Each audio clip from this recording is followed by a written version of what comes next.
que de alguna manera gracias a Juan Belicovi, gracias a él, yo también soy docente de la UBA porque me dieron ya hace más de 20 años la posibilidad de arrancar siendo recién ayudante, de esos ayudantes ad hoc, ad honorem de cátedras, y ahí empecé mis primeros pasos. Juan Bataleme es en este momento secretario académico del Consejo Argentino de las Relaciones Internacionales, acá en Argentina. Es profesor de Relaciones Internacionales de la UADE, de la UBA, de la UCEMA, de otras universidades también. Es específicamente profesor de política exterior, de seguridad internacional y de política digital, entre otras grandes cuestiones que él toca en las diferentes universidades y diferentes cátedras que él está como titular y como adjunto. Voy a contar algo. Nosotros hace muchos años que nos conocemos, éramos veinteañeros en ese momento, y una de las cosas que nos caracterizó siempre a Juan es que mantenemos un cariño muy grande, a pesar de que tenemos visiones de la realidad internacional y del sistema internacional diferentes, ¿no? Y eso hace también a que aportemos, por lo menos a las charlas de relaciones internacionales, dos miradas hasta bastante opuestas. Por eso, los que estuvieron en la semana pasada viéndonos se darán cuenta de cómo me vestí hoy, justamente porque tengo un contrincante de lujo para empezar la charla de hoy. Así que, Juan, muchísimas gracias por estar acá. Bienvenido a las charlas Un Café Con. Acá tengo mi café, vos seguramente tenés el tuyo. Acá. Hacemos chin chin. Sí. Y bueno, y bienvenido, y te doy la palabra para lo que quieras decir de bienvenida. Quiero saber cómo estás vos, cómo está tu trabajo en este contexto de pandemia. Hoy es lunes 20 de abril del 2020. Bueno, gracias. Me dijiste que no te agradezca a vos, así que le voy a agradecer a todos los chicos que te hacen el apoyo ahí, que permiten que esto se pueda hacer técnicamente. Gracias a ellos que están ahí detrás de lo que vos armás, es que hoy podemos dialogar con ellos, así que gracias a ustedes, chicos, no gracias a Luciana, pero sí, con respecto a Luciana voy a contar una pequeña anécdota de dónde viene esta idea de que nosotros tenemos visiones opuestas. Hace mucho tiempo atrás, cuando Luciana empezaba a dar clases, allá en la universidad, yo me caí con un texto del Foreign Affairs de Edward Luttwak, que lo era... odio, lo sigo odiando, ¿eh? Lo sigo odiando, que se llama Give a War a Chance, y una de las razones, o sea, el artículo daba en el corazón de lo que venía haciendo Luciana Micha, que era misiones de paz, y yo le dije, toma, lee esto, y después dialogamos. Creo que desde ese momento, Luciana se indigna, pues se indigna rápidamente, sobre todo con gente que tiene una visión distinta a ella, pero a partir de ahí surgió este juego. Mirá, de tomar posiciones distintas. Mira, con solo decirte que hoy charlando de qué preguntas íbamos a hacerte en alguno de los observatorios, dijeron, acuérdense que Juan es más realista que Merkheimer, así que imagínate, imagínate. Por suerte leí a Luttwak, y gracias a vos, por suerte leí a Luttwak, y realmente sigo prefiriendo no solo describir el mundo tal cual es, como hacen los realistas, sino también cómo debería ser. Así que eso también es mi visión. Es mucho mejor discutir cómo debería ser, porque nos da margen de maniobra, ¿no? Y creo que lo que estamos acá es para discutir márgenes de maniobra. Sí, también de última, también esta es la contribución que hace a las ciencias sociales y las relaciones internacionales y nuestra disciplina, ¿no? O sea, obviamente tener herramientas para analizar el mundo actual, pero también proyectar una visión, no sé si positiva o negativa, pero por lo menos un poco positiva de cómo tendría que ser el orden internacional, ¿no? Sé cuál es tu postura, pero bueno, nada, es un tema interesante que podamos tener todas las visiones.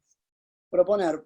Con respecto a qué estoy haciendo, bueno, el CARI sigue sus actividades normales, el equipo de comunicación del CARI ha hecho una tarea encomiable en pasar de la modalidad presencial a la modalidad virtual en menos de 10 días, y eso nos está permitiendo conducir sesiones tanto públicas como privadas en el entorno virtual, al igual que las clases, y ahora que la carrera también ya liberó las fuerzas de acá a 1 de junio, poder, tanto en relaciones internacionales como en la materia de tecnología, poder hacer el acompañamiento virtual que todos los estudiantes se merecen en una situación, ¿no? Digo, creo que vos hablabas recién, creo que la universidad como agente de cambio no tiene que estar presente, tenemos que estar, y justamente creo que la forma que tenemos ahora de dialogar sobre lo que está pasando es a través de estos recursos, y bueno, ahora que se clarificó un poco más el panorama de lo que tenemos por lo menos dentro de la facultad de cara hacia adelante, vamos a retomar dentro de todo la vida normal Sí, académica. académica. Totalmente. Juan, siempre pregunto, digamos, justamente la charla con vos era, bueno, el mundo post-COVID, ¿no? El sistema y el orden internacional post-COVID. Pero hoy me agarrás en un día que estoy bastante enojada por muchas cosas. Mi primer enojo es porque sigo escuchando esto de que estamos en guerra, estamos en guerra, estamos en guerra. No sé qué es lo que vos pensás, pero obviamente no estamos en guerra, no es una situación de guerra, es una situación compleja, es una situación de emergencia, es una situación de emergencia compleja, pero para mí no estamos en guerra por un montón de motivos. Primero quiero escuchar a vos, a ver qué pensás, si es que estamos realmente en una guerra o no, y si coincidís conmigo de que esto efectivamente no es una guerra por un montón de factores. Ciertamente que esto no es una guerra, o por lo menos en esta etapa no estamos en una guerra, no soy ¿Mm?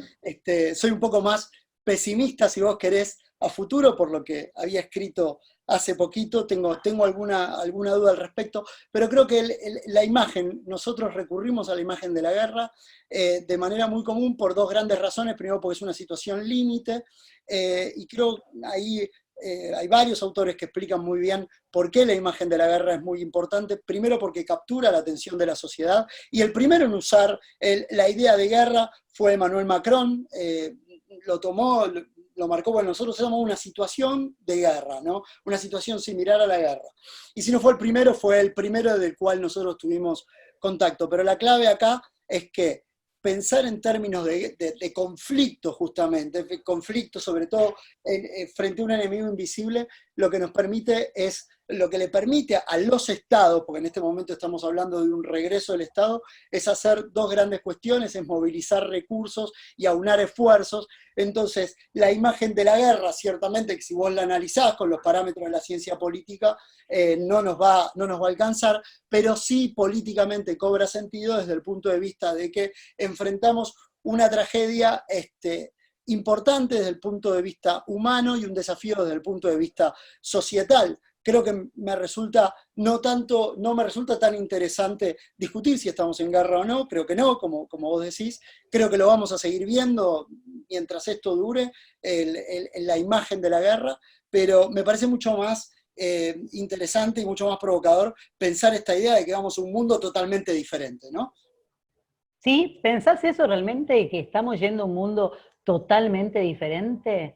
No, yo creo que no, creo que han surgido una serie de ideas y de fuerzas. Digamos, primer tema, ¿no?, que planteo acá en esta audiencia reflexionar es, vamos a un mundo completamente diferente. Creo que desde el momento que nos pusieron en cuarentena, directamente nos encontramos en, bueno, los medios diciendo vamos a un mundo diferente, vamos a un mundo diferente, vamos a un mundo distinto, va a cambiar. Ciertamente que el día a día, la cotidianidad va a cambiar, pero lo que estamos viendo en realidad son aceleramientos de tendencias que ya estaban precisamente establecidas, como por ejemplo esta idea de que tenemos la capacidad de teletransportarnos, ¿no? Florencia está en Inglaterra y en este momento está asistiendo a una conferencia acá en Argentina sin tener que tomar un avión, ¿no? Esto ya estaba, ahora se acelera el alcance, ¿no? En ese sentido. Creo que lo que sí va a ser realmente nuevo, sobre todo de cara a esta discusión, es que esto que ya estaba presente va a cobrar una discusión nueva, inusitada, desde el punto de vista de la legitimidad, de la forma en la que aceptamos nosotros determinados componentes de control, que realmente me resultan preocupantes, ¿no? Si vos, por ejemplo, mirás la cuestión de las tecnologías biométricas, no hay mucha diferencia, digamos, si yo dijera, tanto Occidente como Oriente tienen los dos bien establecidos todas las tecnologías de control biométrico, ¿no? Sin embargo, en Oriente es casi un control compulsivo y de obediencia, y por otro lado, en Occidente medio que lo veíamos desde el punto de vista de un juego, ¿no? Por ejemplo, estas aplicaciones que nos tomaban el rostro y nos envejecían. Bueno, la pregunta que estaba detrás de eso, che, muy divertido, pero ¿qué hacemos con los datos que generan nuestro? Sin ir más lejos, la propia aplicación, Mi Argentina, sobre la cual nosotros hacemos un montón de trámites y que es válido que la tengamos, al mismo tiempo plantea una serie de desafíos, que es esta cuestión de, bueno, este control pervasivo, este control que se nos va metiendo y que habilita al Estado, por ejemplo, a rastrearnos, ¿no? De una manera menos consensual, si uno quiere. Entonces, me parece que eso va a ser un motivo, digo, de aceleración, no de cambio, de vuelta, ya estábamos coincidentes, ya lo teníamos nosotros este problema, pero creo que ahora se viene una discusión que no está apareciendo, que es una discusión de legitimidad, ¿no? Y en esa discusión de legitimidad, obviamente detrás va a estar una discusión de adaptación a justamente todas estas cuestiones que estaban y que ahora las vemos desplegadas con fuerza en los sistemas domésticos y en el sistema internacional, ¿no?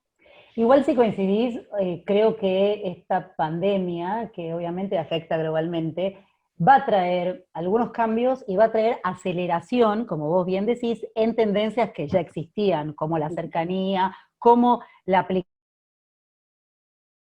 el control y, ¿no? Hasta inclusive repensar el término de libertad ciudadana en los marcos de un Estado más presente. Pero por ahí sí trae algunos cambios.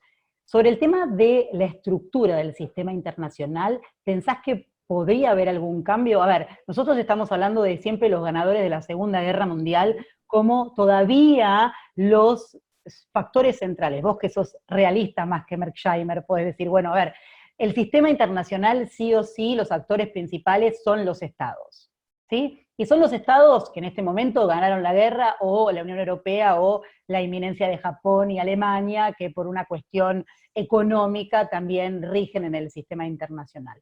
¿Pensás que esas grandes potencias van a tener diferencias o van a bajar el nivel de, por lo menos, liderazgo a nivel internacional post pandemia? Una de las crisis más importantes que se ha dado en este momento es una crisis de liderazgo, ¿sí?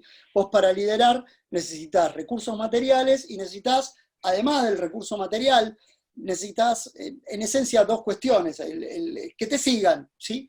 O lo que nosotros llamamos, digamos, cierto componente de poder blando, pero en realidad el liderazgo se puede ejercer en términos de influencia por miedo, por las consecuencias de no seguirte, digamos, esta es una pregunta central que enfrenta no solamente la Argentina, sino todos los países, es, bueno, muy bien, si el ascenso de los demás, si este es el siglo de China, ¿no? China, ¿qué elementos de presión va a tener sobre nosotros cuando su hegemonía o cuasi hegemonía está plenamente desplegada? Por supuesto que es mucho mejor contener o tener cierta lógica de cierta capacidad de atracción, cierta lógica de influencia por la positiva, si vos querés, pero en este momento lo que vos enfrentás es una crisis de liderazgo. Pero esa crisis de liderazgo de vuelta es por un problema de cómo el orden cambió a partir del año 2008. El año 2008, la primera gran crisis de Occidente, si vos querés, pero que termina alcanzando a Asia, ¿no? La crisis de los bonos basura, de lo cual tanto sabemos que nos costó aproximadamente, dependiendo la región del mundo, entre 5 y 10 años recuperarse, ¿no? Demostró que entrábamos en un mundo mucho más vinculado al sálvese quien pueda, esto que nosotros llamamos los órdenes particularistas. Estos son órdenes donde no aparece, o mejor dicho, aparece cierto sentido egoísta de yo me conduzco a través de mi interés nacional, frente a lo que nosotros estamos acostumbrados y lo que muchas veces se brega, que es esta idea de multilateralismo. Para que el multilateralismo funcione, vos necesitas cierto sentido de orden, cierto sentido de base común de orden, ¿no? De vamos todos juntos a lograr un objetivo común. Esto ha caído, la pandemia le pega de lleno a este sentido de orden común, como lo estamos viendo ahora, por ejemplo, en la Organización Mundial de la Salud, donde vos tenés una organización que aparece cuestionada, pero al mismo tiempo lo que se está discutiendo es una dinámica entre el poder que está y el poder que asciende, ¿no? Y en ese sentido, las instituciones internacionales, como bien señalan múltiples autores, más que, más que ser actores autónomos en el sistema internacional, son en esencia actores que se desprenden de una realidad de poder. ¿Qué es lo que podemos ver ahora en las próximas instituciones, en la próxima dinámica de las instituciones internacionales? Y una pelea para reacomodar ese poder entre China y los Estados Unidos en las diversas instituciones internacionales. El proxy que las dos naciones tienen en este momento para discutir esta cuestión de la pandemia es la Organización Mundial de la Salud. Posiblemente cambie el liderazgo, ¿sí? Y ahí tengamos otro nuevo ciclo de discusión entre ellas. Pero sí, hay un liderazgo, hay un mundo mucho más egoísta y nos tenemos que adaptar que en los próximos años ese egoísmo va a ser la voz cantante, independientemente de que nos guste o no, ¿no? Y la muestra más concreta que vos tenés es, así como en el año 2010 se escribían libros sobre la carrera por los recursos que quedan, ahora es la carrera por la vacuna o la carrera por los suministros médicos. Bueno, Sí, eso es parte de totalmente. Sí, lo que pasa es que si nos basamos en esto de que vos decís del egoísmo y que el sistema internacional se va a basar en egoísmo y no en cooperación, ¿qué nos queda a nosotros, no? Porque justamente el egoísmo de los de los líderes del sistema nos han traído a todos a esta cuestión, a este problema. El egoísmo de China de no dar a tiempo los datos y la información, el egoísmo de no trabajar mancomunadamente con su región, el egoísmo y la escasa liderazgo que demostró la Unión Europea, que demostraron los líderes europeos, de no poder o de negar una cuestión que se veía venir, que era esto de el coronavirus, el egoísmo y también hasta la simpleza de un líder regional como es Brasil o del mismo Trump. De alguna manera, como hablábamos el viernes con Elsa Allende Rosas, estamos liderados, y esto no solo me enoja, sino que hasta me impacta. Mi pregunta es, ¿estamos realmente liderados por líderes irresponsables? No, yo creo que lo que cambió no tiene que ver con la irresponsabilidad, digamos, desde un país como la Argentina uno podría, o desde la sociedad civil uno podría decir, enarbolar las banderas de la irresponsabilidad. Creo que no, creo que es más complicado. ¿Desde qué punto de vista es más complicado? Desde el punto de vista de que los líderes, o sea, hemos entrado esta etapa del siglo XXI, de vuelta, desde el 2008 en adelante, podría ir un poco más atrás, podríamos marcar lo que fue la guerra de Irak, pero no me quiero ir tan atrás para entender cómo fuimos cayendo en este orden más particularista. Creo que el orden internacional actual, o mejor dicho, lo que llamamos orden internacional actual, es mucho más táctico, ¿sí? Táctico refleja la carencia de visión. La carencia de visión, ¿no? Visión Totalmente. con misión. Vos en 1945 tenías un Estados Unidos que en esencia tenía una visión y una misión, que era la visión liberal, el crack, la ruptura del liberalismo como fuerza de cambio, en términos de ideas políticas, pero también en términos de ideas económicas, como se está viendo ahora. Vos muy bien hablaste recién de los problemas de las libertades individuales, y después me gustaría retocar eso, porque ahí tenemos que pensarlo un poco mejor todos en comunidad, como vos decías, pero digamos, ese quiebre ha puesto a liderazgos mucho más tácticos desde el punto de vista occidente. Ahora, ¿dónde estaba la gran estrategia, la visión, la nueva ruta de la seda, ¿no?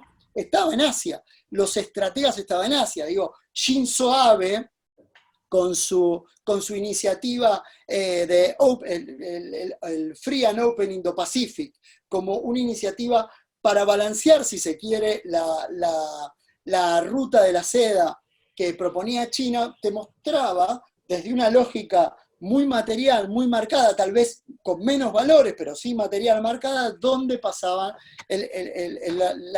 digamos, las grandes visiones. Ahora, ¿qué es lo que pasó? La pandemia, ¿sí? Justamente rompe un relato y genera dos relatos en tensión, que ahora es el relato de Occidente versus el relato de Asia, ¿no? Y ahí sufre y sufrirá la potencial aspiración a liderar que tenía China. Lo que estamos viendo hoy es este pase de facturas cruzados, ¿no? En el cual países como la Argentina miran lo que sucede y en definitiva sienten los efectos de.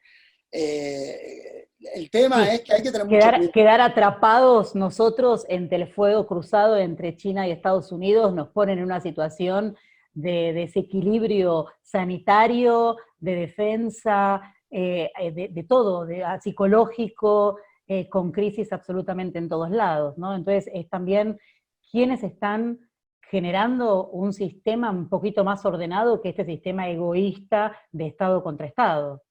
Creo que todos han quedado atrapados en esta dinámica, En ¿no? esta Entonces, dinámica. fíjate que una de las grandes ventajas que nos propone, digamos, si vos mirás los liderazgos, ¿no? Desde Shinzo Abe, vuelvo para atrás, Shinzo Abe, Xi Jinping, Putin, Bolsonaro, Trump, Macron e inclusive Boris Johnson, vos los pones a toda esa línea, Sí. son un reverberar del nacionalismo. Pues un nacionalismo en una era de la interdependencia, donde es muy difícil desacoplar lo que vos ahora sí estás viendo, que hay un desacople de las cadenas de valor que empezó justamente con la guerra comercial. Por eso yo, en este artículo que escribí recientemente, decía que uno de los mayores problemas es cuando los líderes mismos se convencen a sí mismos de que después de pasar crisis tras crisis, la mejor salida es terminar rompiendo todo y llevando y pulsando al orden internacional a que emerja después de una ruptura, ¿no? Sí, igual yo me pregunto, justamente agarro algo que vos dijiste, que me pregunto si no estamos liderados por, digamos, personajes o con líderes que tienen una visión del pasado del mundo, como vos bien dijiste. O sea, me parece que no entendieron esta interdependencia compleja que tiene el mundo, esta globalización, no la entendieron y siguen teniendo una visión antigua, una visión totalmente estatista, una visión de esto que decíamos, ¿no? De ver solo los intereses nacionales por sobre encima. También te lo demuestra el tema del cambio climático. Son los mismos actores que niegan que el cambio climático existe, los mismos actores que niegan la entrada de refugiados, los mismos actores que no se dan cuenta que todos tenemos que estar en el mismo barco con amenazas globales, porque las amenazas, como vimos, no reconocen fronteras, ¿no? Y esta Y justamente es una amenaza que nos dimos cuenta que no reconoció fronteras. digo, una de las cuestiones, de vueltas, bien provocadora tu pregunta, porque una de las cuestiones más importantes, la modernidad hoy, lo que llamamos moderno, implica recuperar cierta lógica transnacional, ¿no? Sí, Cierta lógica transnacional. Sin embargo, estos líderes se centran en su base de poder y su estructura de poder en términos de base nacional, ¿no? Entonces, en esa sí. lógica de base nacional, los actores definen cómo actuar, cómo responder. Entonces la pregunta acá es, ¿qué chances tiene, si se puede considerar como chances, qué chances tiene la construcción de un orden global mucho más solidario? En este momento es muy difícil, pero también porque parte de lo que Fareed Zakaria llama el ascenso de los demás implica visiones distintas acerca de lo que el orden internacional debe ser, ¿no? Y yo creo que ahí está el mayor desafío. Por eso se ha acrecentado esta lógica del Aldón Pirulero, ¿no? El que, Te voy, a, te voy a pinchar ahí. El problema que tenemos es que estamos gobernados por realistas, Bataleme, decilo públicamente. no, el problema no es que estamos gobernados por realistas. Si vos estuvieras gobernado por realistas, habría cierta lógica de prudencia elemental, Sí, eso es verdad. que el realista la tiene. El problema es que el liberalismo económico, sin adecuadas regulaciones, que es lo que reclama el realismo, y el realismo te dice, regulemos. En algún punto, estos líderes lo que te están pidiendo es, no lo que te están pidiendo, las sociedades hoy, porque en realidad también las sociedades son responsables de esto, Sí, sí. interpretan el malestar. Y la interpretación del malestar, ¿cuál es? Es el alto grado de globalización que vos tenés. La globalización, en términos liberales, tal cual nos ha marcado el camino que hemos tomado, implicaba altos volúmenes de globalización, donde habían menos ganadores o mejor dicho, menos ganadores que perdedores, que esto es lo que te muestran todos con las curvas del 1% tiene el 80% de la riqueza. Sobre eso se ha estructurado un problema, una grieta, si vos querés llamarlo. Entonces, lo que los líderes actuales proponen es recuperar, es dejar es achicar la globalización, ¿sí? Achicar la globalización y al mismo tiempo desescalarla, pero ahí tenés un problema, porque la fuente de riqueza hasta este momento es una globalización extendida. Y ahí tenés las discusiones de distribución y demás. Entonces, creo que no es la carencia de realismo, sino que los problemas que genera los problemas que genera el liberalismo como tal, al momento de pensar una gobernabilidad expandida. Y acá lo dice muy bien Fukuyama. Ahí me estás tirando la pelota a mí. Claro, Ahí me estás pero achicando a mí. el dato es No. Fukuyama identidad. Las identidades importan. Lo que te hace el liberalismo es licuarte las identidades. Y ese es un problema. En un mundo Sí. de fronteras y en un mundo donde la identidad macro importa, el liberalismo no tiene respuesta.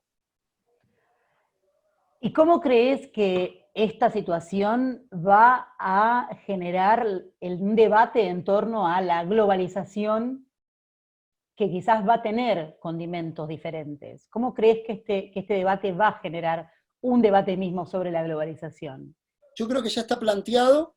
Primero, desescalamos la globalización. Es muy fuerte ver las imágenes de Flight Radar y ver el número de aviones cómo cayó. Eso, volver a levantarlo va a llevar un tiempo.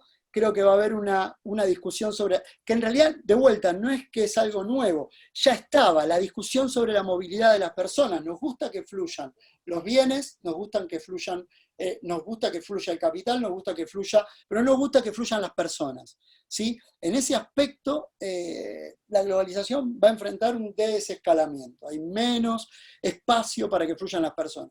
Vos tenés hoy los debates migratorios, como la discusión previa a lo que vos tenés, ¿no? En tanto y en cuanto vengan y pasen un rato, está bien, o vengan y hagan negocio, está bien, pero vuélvanse a sus países. ¿Por qué? Porque ha cobrado mucha fuerza la identidad. La otra cuestión que sí me preocupa, que lo estábamos hablando recién en términos de control, creo que ahí, digamos, vuelve a cobrar fuerza la idea de libertad de la autoridad arbitraria, y ha habido ya desde el año 2013 en adelante, sobre todo como elemento de crítica a las autocracias, hay un muy buen libro que se llama La curva de aprendizaje de los dictadores, de Dobson, que él cuenta en esencia cómo los dictadores hoy no necesitan, por ejemplo, hacerte desaparecer físicamente, sino que pueden hacerte desaparecer digitalmente, y es mucho más complicado que desaparecerte físicamente, que encima tiene costos con la comunidad internacional. En cambio, lo digital es mucho más mucho más quiet, mucho más callado. Sí. Creo que ahí aparece una discusión que vale la pena tenerla y que la elaboran pensadores críticos, en esencia realistas devenidos en marxistas, como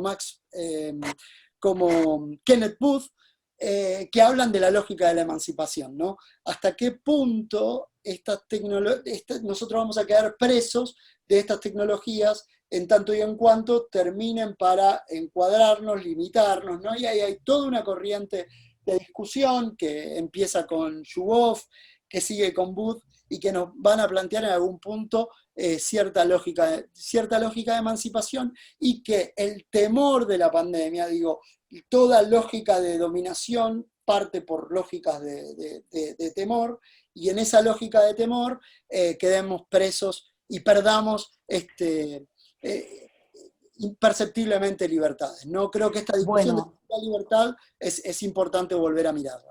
Pero si nosotros realmente somos analistas internacionales y aparte somos licenciados en ciencia política, vemos que hay procesos que son difíciles de digerir y son alertas tempranas para nosotros, licenciados en ciencia política, ¿sí? Que leímos muchos de los autores y hasta vimos mucha historia, y vemos que en este momento hay un auge de totalitarismo, un estatismo que avanza sobre las libertades individuales, sobre qué dice si podés salir o no.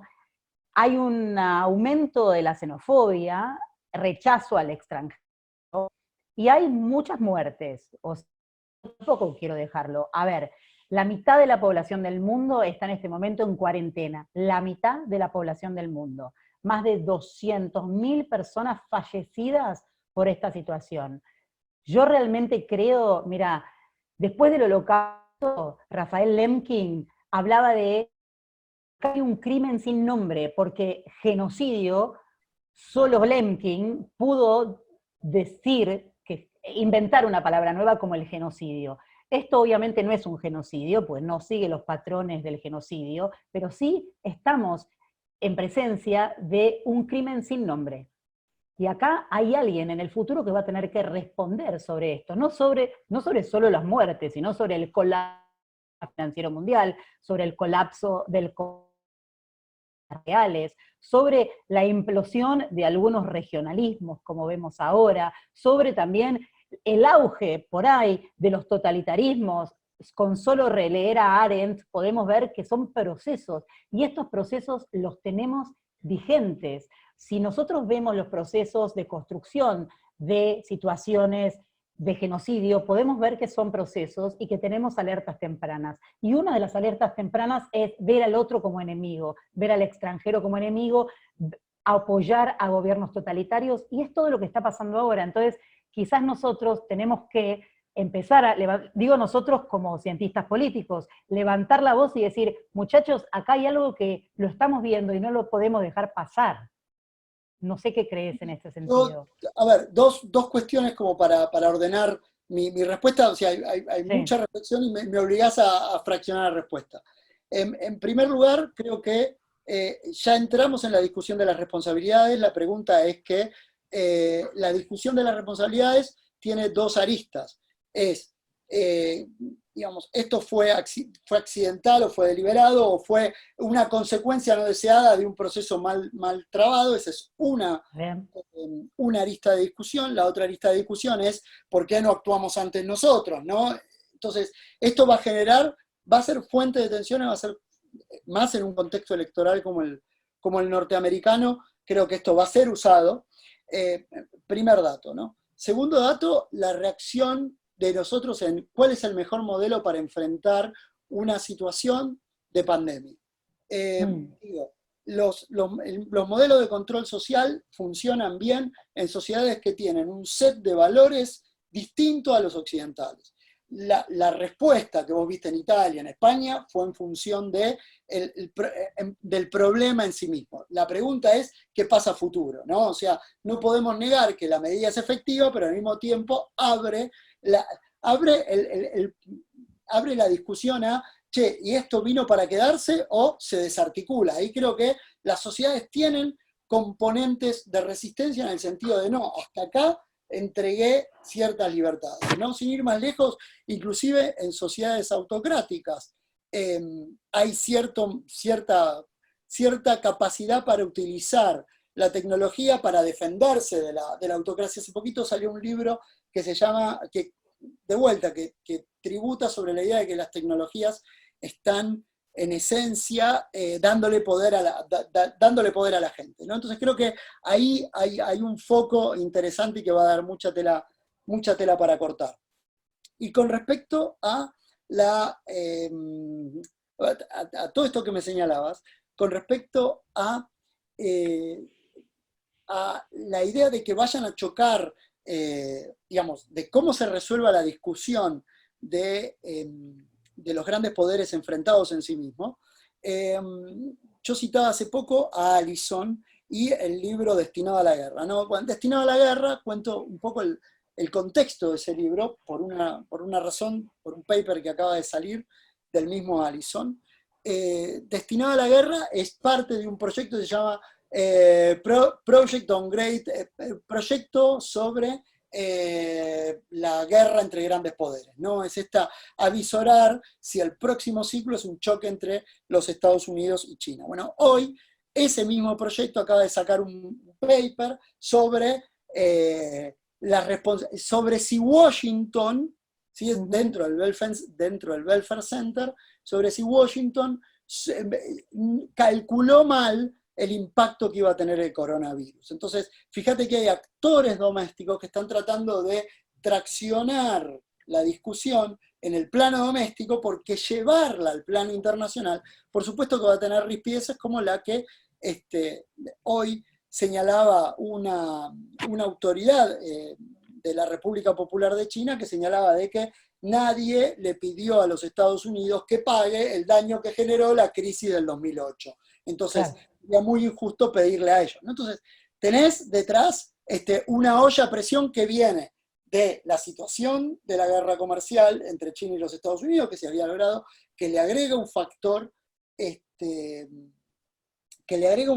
como es el de la pandemia, pero que tampoco podemos comparar con la pandemia de 1918, sencillamente porque la pandemia de 1918 es una tragedia sobre una tragedia preexistente que era la Primera Guerra Mundial. Y esta es una situación completamente distinta. Entonces, acá la pandemia sí genera los efectos para que tengamos, al menos aumente la probabilidad de un conflicto internacional mayor. Sí, una de las cosas que, por ejemplo, me pregunta acá a través del chat el director del Centro Argentina-China de la Argentina, que es Ignacio Villagrán, es una pregunta muy interesante. Dice, ¿cómo ves la dinámica de la competencia tecnológica entre Estados Unidos y China para esta nueva forma de ejercer el control de las poblaciones al interior y la información crítica a nivel internacional? Bueno, primero saludos a Nacho, gracias por la pregunta. Lo vi el otro día en Canal 9, está como una prominente barba ahora, Nacho, no lo veo, pero hace rato, pero bueno. Nacho, a ver, en esencia, vos no tenés paridad, creo que Estados Unidos sigue siendo, había un gráfico muy interesante de la competencia por patentes, creo que China estaba, si no liderando, por lo menos ganando la competencia por patentes, o estaban ahí cabeza a cabeza. Acá la clave es la imposición del modelo. Uno es un modelo que es casi compulsivo y que o lo haces o no viajás o no disfrutás de determinados beneficios, y el otro es un modelo semicompulsivo. ¿En qué sentido? Implica cierto grado de, ¿cómo se dice? Grado de aceptación de base. Nosotros tenemos lo que se llaman términos, los acuerdos, los términos y condiciones para utilizar determinadas cosas. Creo que por ahí es mucho más el filtro. Además, muchas de las cosas que después terminan volviéndosenos en contra a nosotros se nos presenta a modo de juego, como decía más tempranamente, pero digo, ese es un tema que tenés. El otro tema que vos tenés ahí es los grandes volúmenes de datos que estamos generando. La mitad de la población mundial en este momento está utilizando todos estos sistemas, está haciendo tráfico de Internet, está manejando datos. Quien tenga la capacidad de manejar esos volúmenes de datos, de entenderlos, de descifrarlos, de reutilizarlos, va a tener una ventaja central. Me permito, como todos saben, me gusta mucho la ciencia ficción. Creo que en este momento el que está justamente discutiendo, la serie que está discutiendo esta situación es Westworld, con Riobon a la cabeza. Me parece súper interesante lo que está planteando. Digamos, si el futuro de la humanidad es tratar de predecir el futuro, ¿no? Creo que estamos entrando en una situación bastante, vamos a decirlo, interesante, para que después Luciana no me diga que soy pesimista, pero es interesante. Creo Sos pesimista. que Estados Unidos y China, pero digo, no es solamente Estados Unidos, digamos, sería pobre decir Estados Unidos, vos lo tenés mucho más diversificado, pero al mismo tiempo, dentro de esa diversificación, vos tenés muchas sociedades dentro de Occidente, ¿no? Fíjate, sin ir más lejos, han salido artículos en Financial Times sobre la utilización por parte de determinados dictadores en África de determinadas tecnologías de rastreo que se pone a través de WhatsApp, inclusive sin el consentimiento, ¿no? Entonces acá estamos discutiendo esta cuestión, que los teóricos políticos lo pueden hacer mucho mejor que yo, que es esta discusión que ya no es una discusión sobre libertad, sino que en algún punto va a venir una discusión detrás de emancipación, que creo que va a ser importante mirarla. Una de las cosas que también preguntó Nacho, que ahí lo tenés en pantalla, dice, y una pregunta un poquito más relajada, ya que hablaste de Ken Booth, como un realista que se hizo marxista, desde la UBA, ¿tenemos alguna esperanza de que... Sí.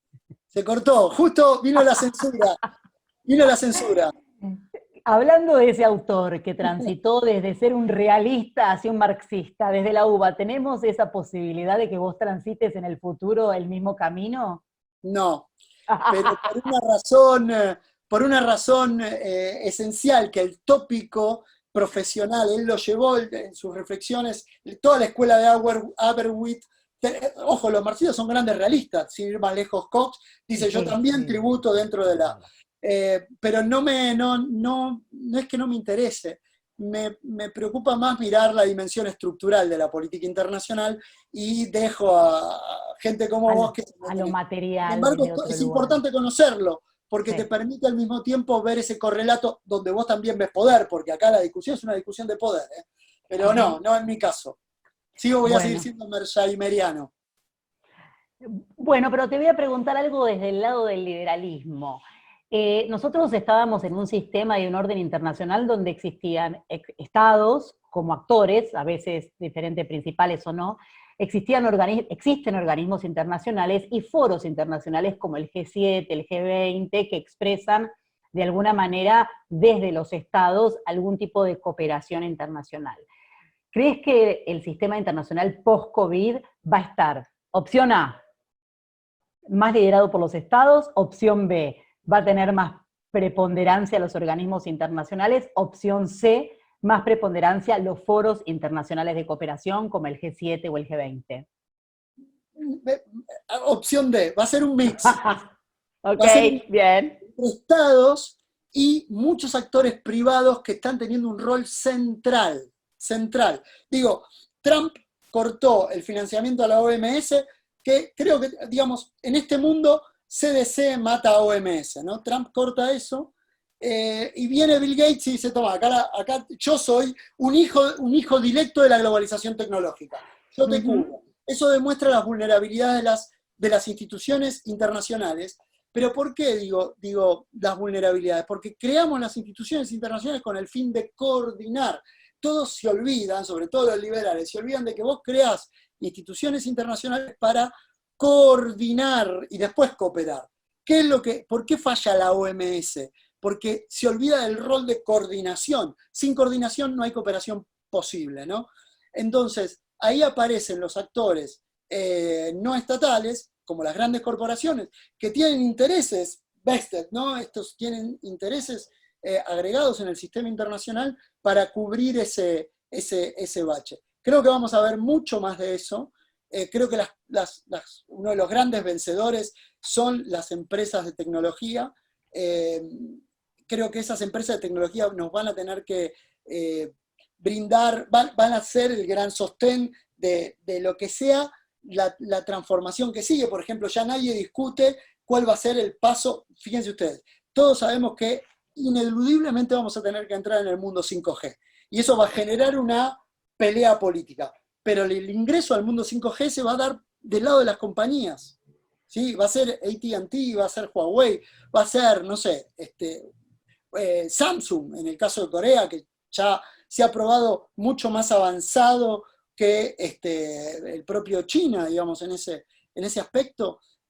No sé, y ahí tenés como esa opción D. Yo creo que el multilateralismo va a haber que recuperarlo, pero va a llevar tiempo recuperarlo, y no estamos frente a liderazgos multilaterales. Bien, y nuevos actores, como vos decís. Como también decía el martes pasado que lo tuvimos a Guillermo Correa, ¿no? Que la cooperación estaba más dado por los filántropos que por ONGs u organismos multilaterales. Tengo una pregunta muy interesante que yo también la estuve pensando mucho, te la iba a decir de otra forma, pero la digo textual como lo dice ella. Ella es la directora de Fundación. Se cortó. El CEPI, que es Mariana Altieri, que es la directora, no sé si es la directora de Fundación Meridiano, y también miembro del CEPI, pregunta, ¿no? Algo que es muy interesante. Hablando de predecir el futuro, ¿considerás que el COVID-19 fue efectivamente un cisne negro o fruto de una negligencia sobre algo que deberíamos haber previsto y teníamos la capacidad de prever? A ver, me remito a los libros. Si yo tomo lo que dice Taleb, fue un cisne negro, pero un cisne negro no por la imprevisión, sino por el impacto. Los cisnes negros son extremistas. 3.000 millones de personas en la casa o con horarios reducidos es un impacto muy grande. El impacto es lo altamente improbable, dice él, ¿no? pero habían, digamos, hace rato que se viene discutiendo la pandemia, lo que no sabíamos era el efecto que iba a tener. Creo que ahí hay una discusión grande, importante, no sé hasta qué punto, hoy leí un muy buen artículo en relación a que no era un cisne negro, tengo mis dudas, pero digo, me quedo con la idea de que es un cisne negro, no lo vimos venir, más allá de que ahora digamos que, bueno, que nos iba a tocar en algún momento, qué sé yo, todos sabíamos que en algún momento podía venir una pandemia, muchos identificaron el H, H5N1, el sí, H5N1, el H1N1 como, pero esto fue H1N1. el H1N1, la gripe aviar que fue una pandemia, y recuerdo que estuvimos 15 días sin ir a clases, por ejemplo, en su momento, pero esto tiene un cariz completamente distinto.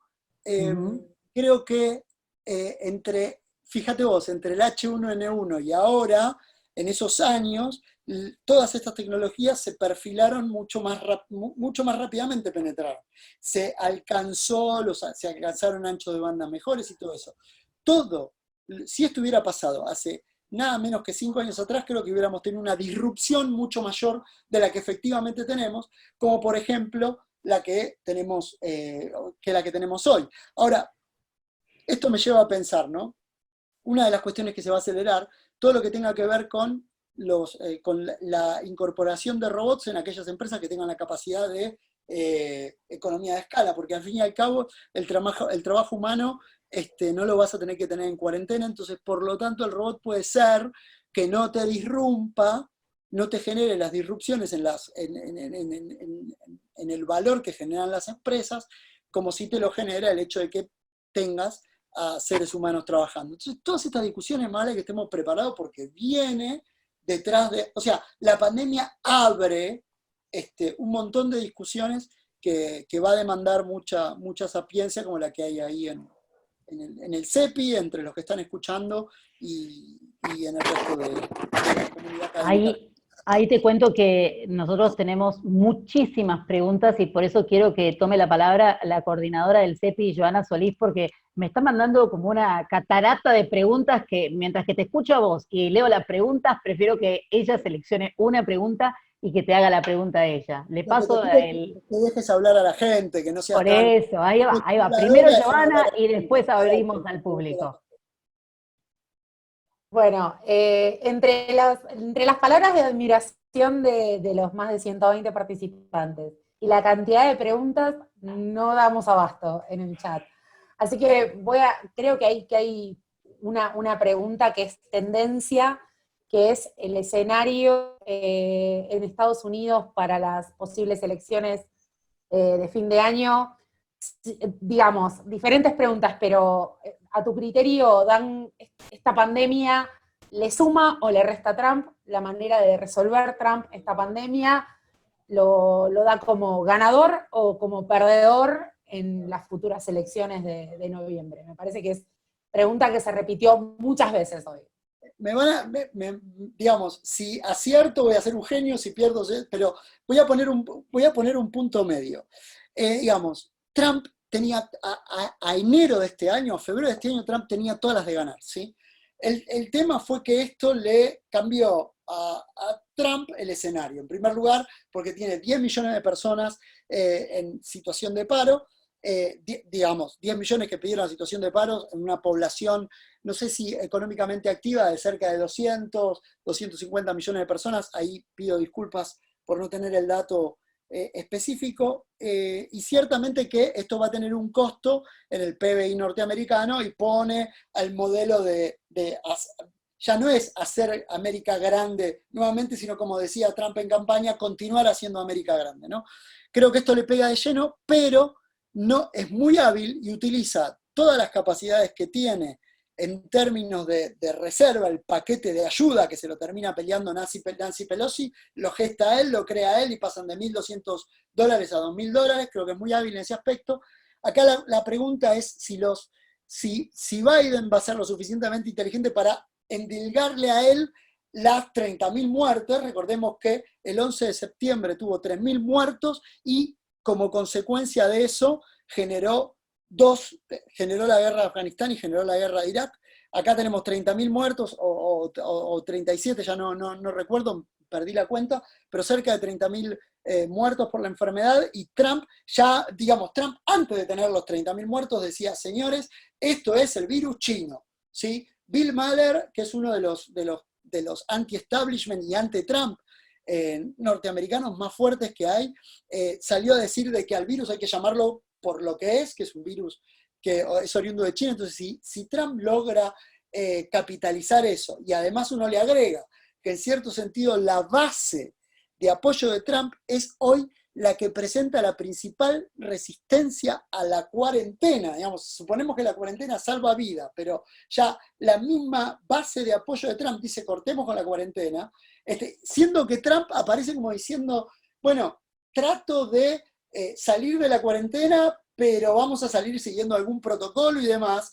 Realmente no creo que Biden la tenga aún así tan fácil. Creo que la discusión va a ser internamente, por eso me preocupa mucho qué cariz va a tomar la discusión en los Estados Unidos acerca de las responsabilidades. Si los demócratas logran transformar en la responsabilidad de los muertos es de Trump,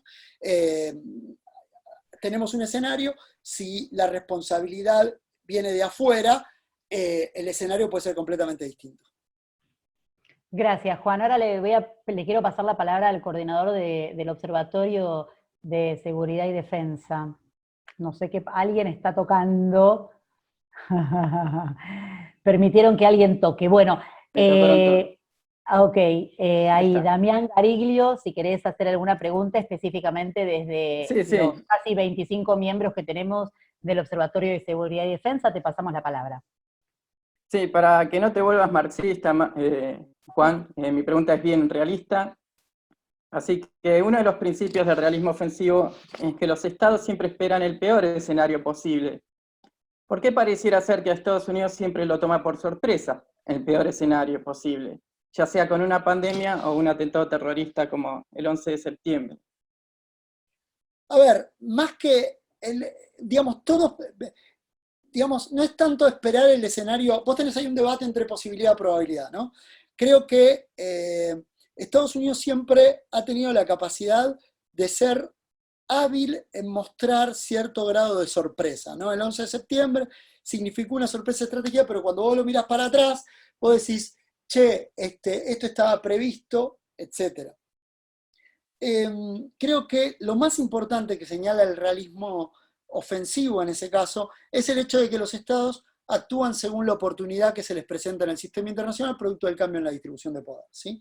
Más allá de no querer aburrir con eso, lo importante es que cada una de estas crisis genera incentivos estructurales para actuar en función de los intereses que uno tiene. Entonces, es lógico aparecer como sorprendido si eso después te motiva a actuar con el full force de tu fuerza, ¿no? Creo que Estados Unidos siempre ha sabido canalizar ese golpe estratégico para después actuar en función de lo que considera mejor para ellos. ¿Los agarra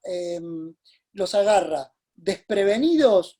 Sí, pero también vos pensás que hay condicionantes domésticos, por eso el realismo posclásico es muy claro en señalarte que muchas veces vos tenés un entorno anárquico, vos tenés un montón de problemas, un montón de señales, y sin embargo el sistema político tiende a bajarle el precio, por así decirlo, a la amenaza que enfrenta, ¿no? Y en ese aspecto es una prerrogativa de sociedades complejas como la norteamericana. Bueno, gracias. Muteado, tenía muteado el... Juan, te vas dando cuenta que ahí empezamos a ver las pantallas de todos, las caras de todos los que están acá. Estamos llegando, son 8:02, tenemos quizás un montón más de temas para hablar. ¿Te gustaría que abra el panel para que alguien más, una o dos preguntas de la gente que está conectada? Vos manejás, así que yo estoy abierto a una o dos preguntas, no vulneramos el tiempo. Aparte me gusta hablar, Micha, me haces hablar con esa... Bien, a ver, hay un montón de gente, vos decime, Joana, si hay alguien que ya levantó la mano. Sí, tengo una pregunta de Linda Silva, que nos acompaña de la Universidad De Colombia, ¿no? De Sí. Colombia, ¿verdad? Bien, de Colombia. Ahí no sé si todos la pueden escuchar, Linda, perfecto, y vayan levantando la mano, así Joana ve quiénes más quieren hacer alguna pregunta específica de los temas que estuvimos hablando o de algo diferente a Juan Bartolomé. Linda, ¿estás ahí? Bien, ¿Me oyes? sí. Ok, ya estoy. Bueno, reciban todos un saludo desde aquí, desde Barranquilla, Colombia, la parte norte de Colombia.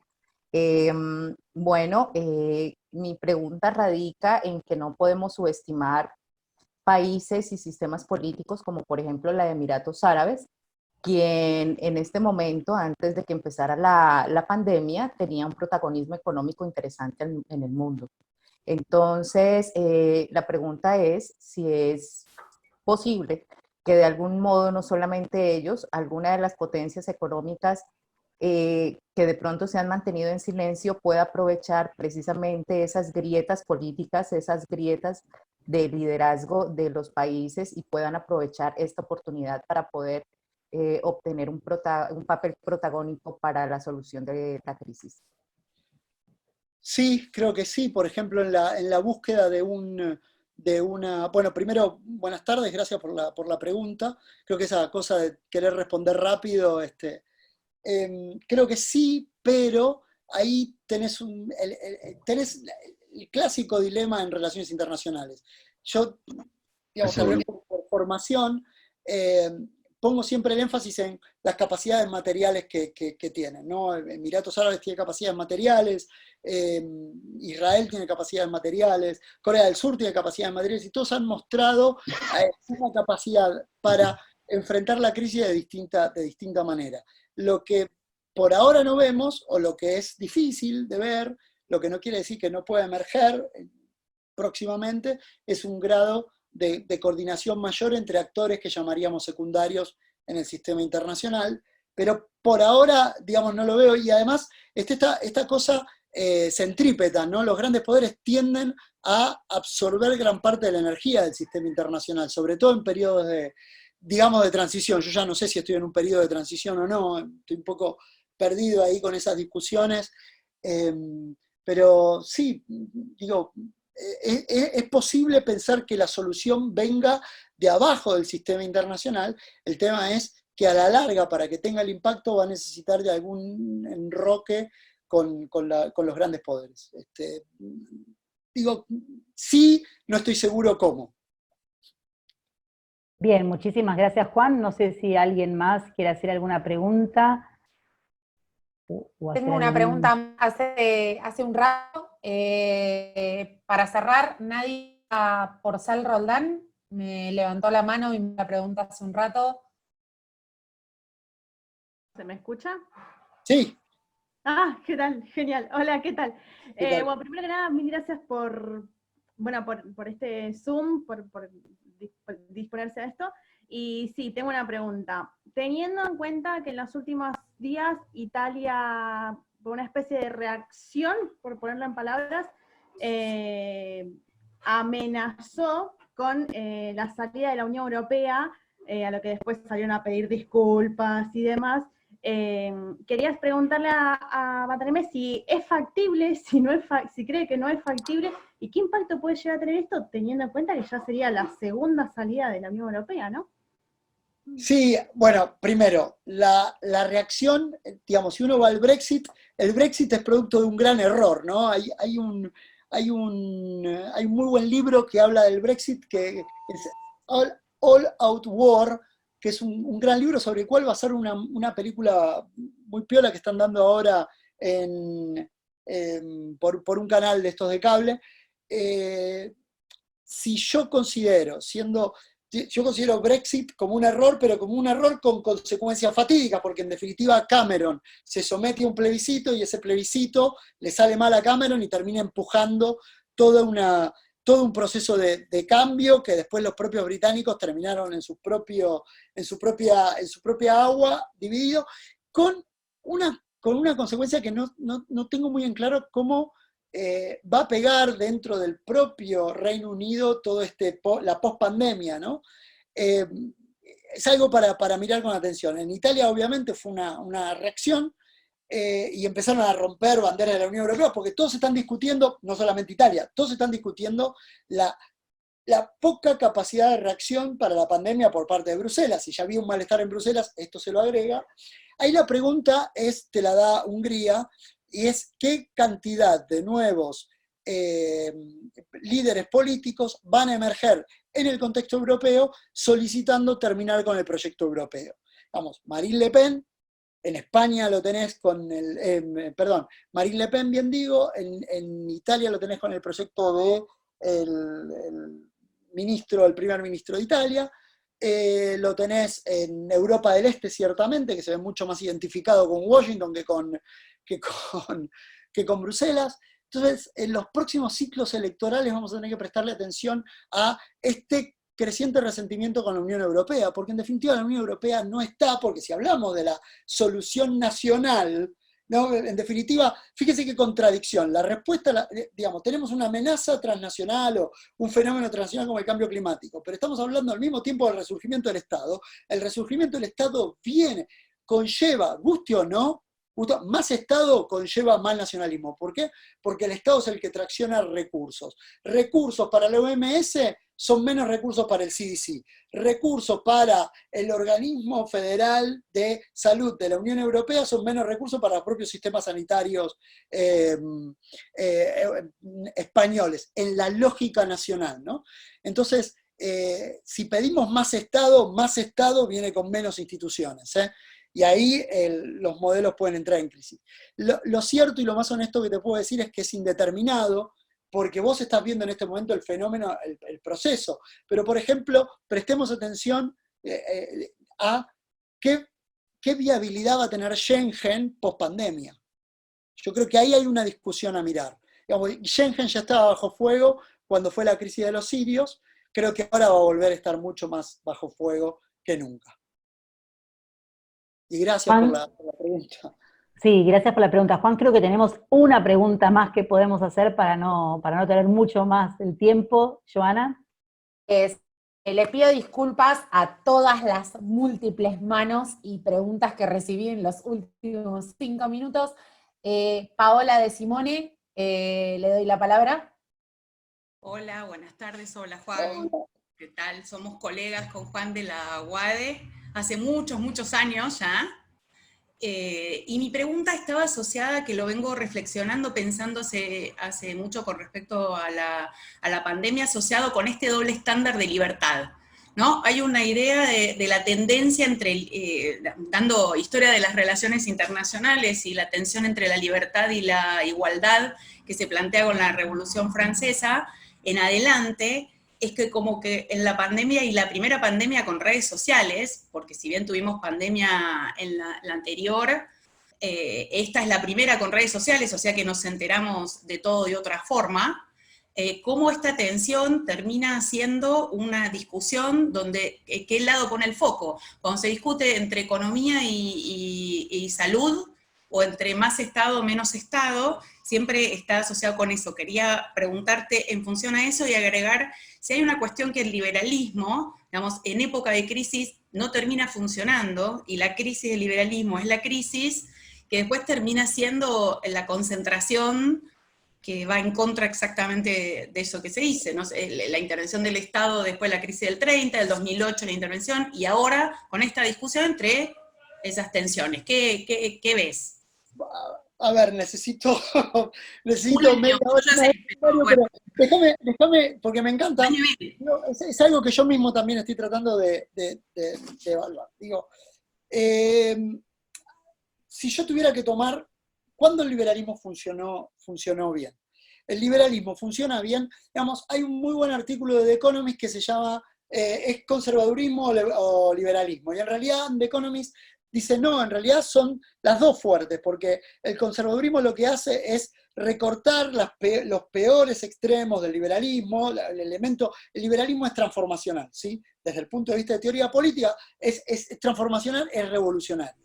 Y la lógica del liberalismo, en términos positivos es que te va transformando el sistema y te da más libertades. El conservadurismo lo que te limita son los rasgos más, entre comillas, perversos del liberalismo, del punto de vista de hacia dónde vos podés girar esas libertades. Pero al mismo tiempo el liberalismo empuja al conservadurismo desde el punto de vista de mantener un status quo que no vaya a cambiar, etc. O sea, da la lógica de adaptación. Nosotros necesitamos del liberalismo para pensar cómo vamos a adaptarnos, cómo vamos a crear riqueza, cuáles son los otros objetivos de la vida del hombre, no de la emancipación, porque es una discusión marxista, pero sí del liberalismo, cuáles son los otros, cómo nos vamos a realizar como hombres, como seres humanos, ¿no? Hombres, mujeres, etcétera, no quiero caer en esa, perdónenme, pero esa es la idea, lo estoy usando en genérico. Entonces, ¿cómo vamos a generar esa dinámica? Es importante.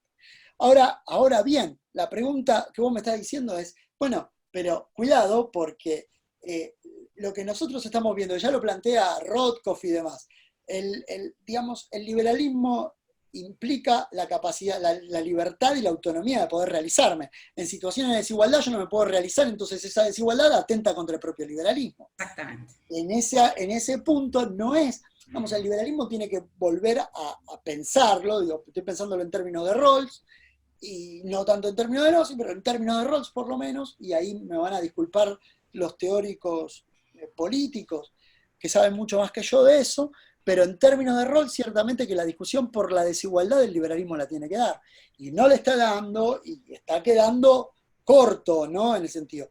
Y la desigualdad genera frustración, y la frustración genera ese rebrote a identidades, a buscar esa satisfacción en algo, en un etéreo, que puede ser la identidad, que es muy importante, pero que no termina de satisfacerme, ¿sí? Entonces, lo que vos tenés es una crisis de irrealización. En este momento la cuarentena nos genera una crisis, que no podemos realizar, que no podemos juntarnos y tener una clase. ¿Me explico? Es una insatisfacción chiquita, pero ciertamente que esa insatisfacción en lo macro, en ver y no acceder, genera todos estos turmoil, que en cierto sentido la pandemia calla, pero cuando pase van a volver a emerger, y no sé si con mucho más fuerza, que eso también es un ángulo que no entramos, pero que ciertamente va a haber que prestarle atención. Gracias. Bueno, Juan, bueno a todos, muchísimas gracias por estar acá. Fueron casi 120 o 100 y pico de participantes en toda la charla.